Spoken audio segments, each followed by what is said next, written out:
Good afternoon. It's Saturday, August 26, 2023, and we're here with Dan Mortensen, about to be inducted member of the Ellensburg Rodeo Hall of Fame. Our banquet's tonight, and we're tickled you're here, Dan. Oh, thank you very much. Yeah.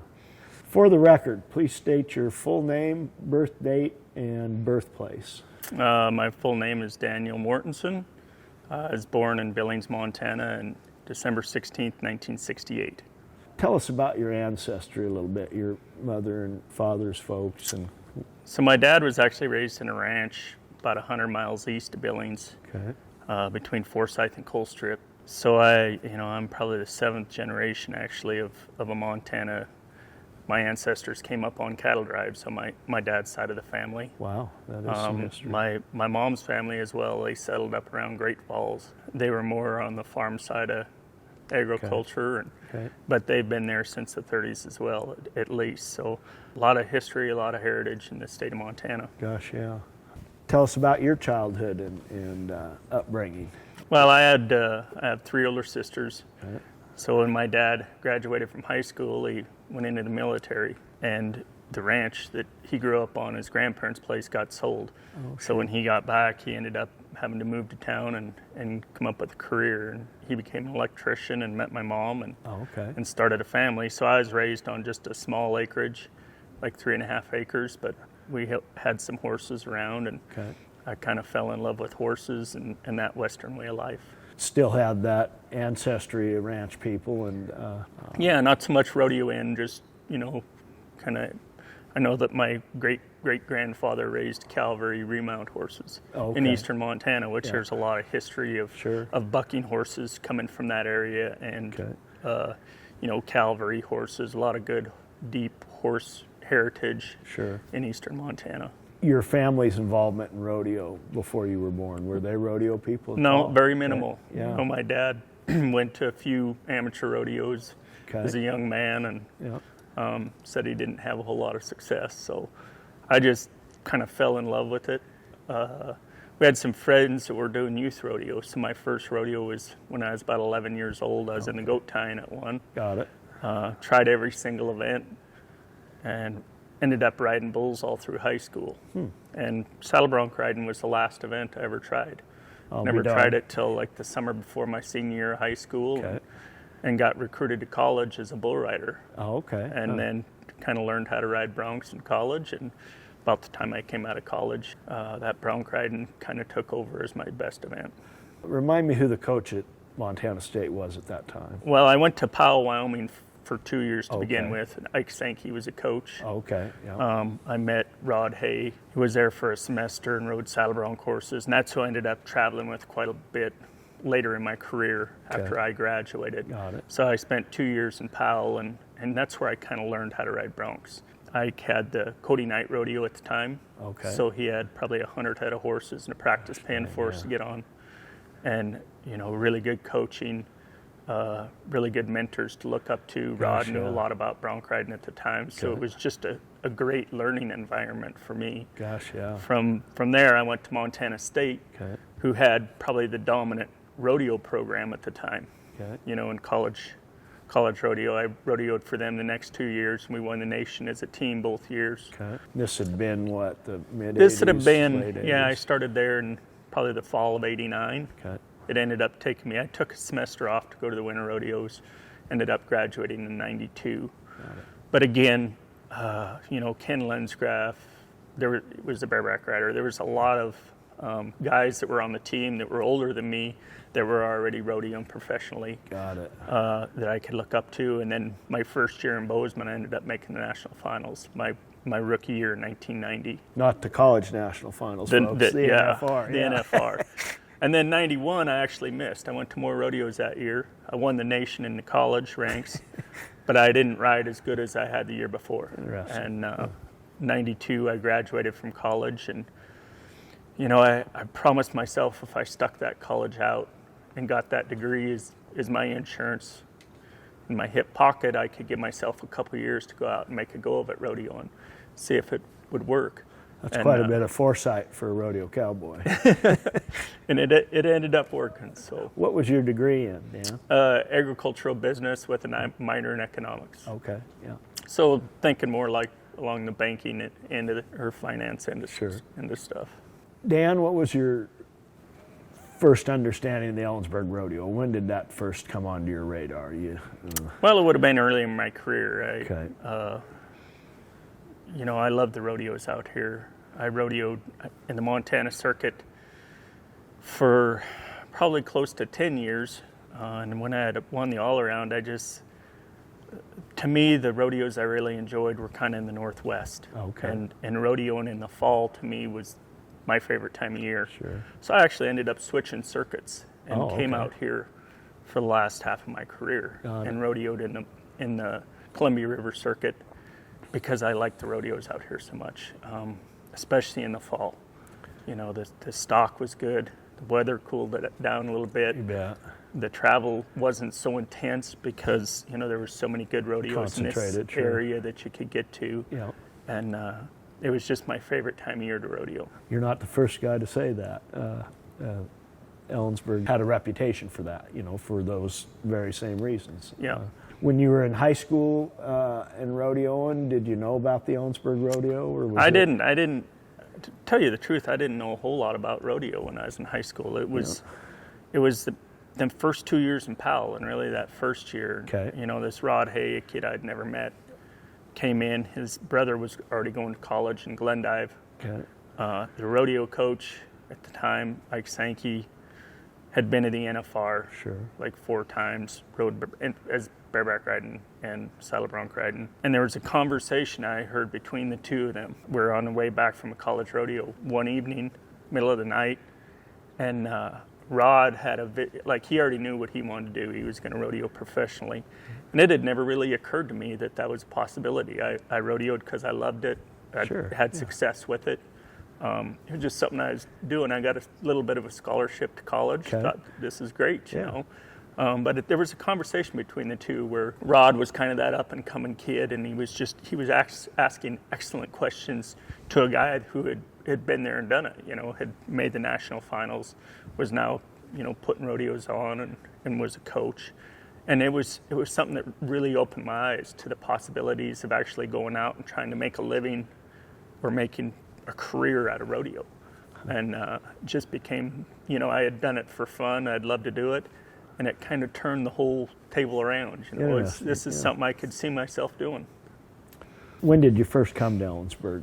My rookie year would have been my first time 1990 was my rookie year. So it was my first time here. And, you know, I didn't really have huge success at the time. Everything's just kind of a blur your first year. Yeah. I fell in love with Ellensburg later, you know, as far as the rodeo and just really being able to appreciate the quality of it. So I think initially you get thrown all these rodeos. For me, coming not from a rodeo background, the whole year, you know, my first couple of years were just huge learning experience, and then I kind of settled in. I made the finals my rookie year, 90. 91 I missed it. 92 I graduated from college and made the finals. Won my first world title in 93. It's interesting. You talk about your love of Ellensburg, your understanding of it being a premier rodeo didn't happen until after you'd gone to some other rodeos. My experience was the reverse. I was raised in the Kittitas Valley, and the Ellensburg Rodeo wasn't the Ellensburg Rodeo, it was the rodeo. When you went to town and they said, well, are you getting ready for rodeo? Yeah, you know. And I can remember first starting to travel and going to these other rodeos and thinking, gosh, this isn't much of a rodeo, or this, and then bringing friends, rodeo friends back to town, and same thing. We'd be getting ready to go to a rodeo, and the first part of August when things were getting geared up here in Ellensburg for our local rodeo, and I can remember Tiny going into the grocery store, and he had a hat and some spurs on, and the cashier asked, are you getting ready for rodeo? And he says, well, yeah, we're going to rodeo this week. And I guess my point is, the Ellensburg Rodeo is special, and you come to that understanding in different ways. Yeah. And so, and I think, even with, I guess, rodeo has evolved a lot, since I've been done rodeoing in 2006. But I felt at the time the reason I switched circuits out to the Northwest was because I felt the state of Montana and those rodeos were kind of behind the times. Weren't evolving at the same rate.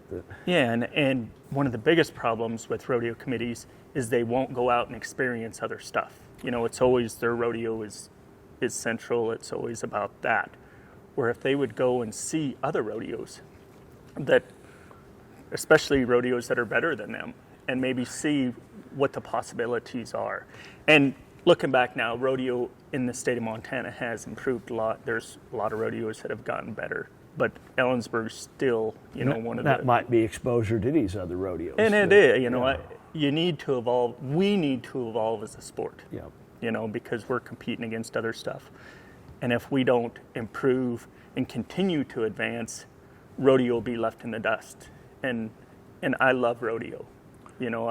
I've devoted myself to it more or less since I was about 11 years old. It was my passion, and when you get done rodeoing, it's hard to replace that passion.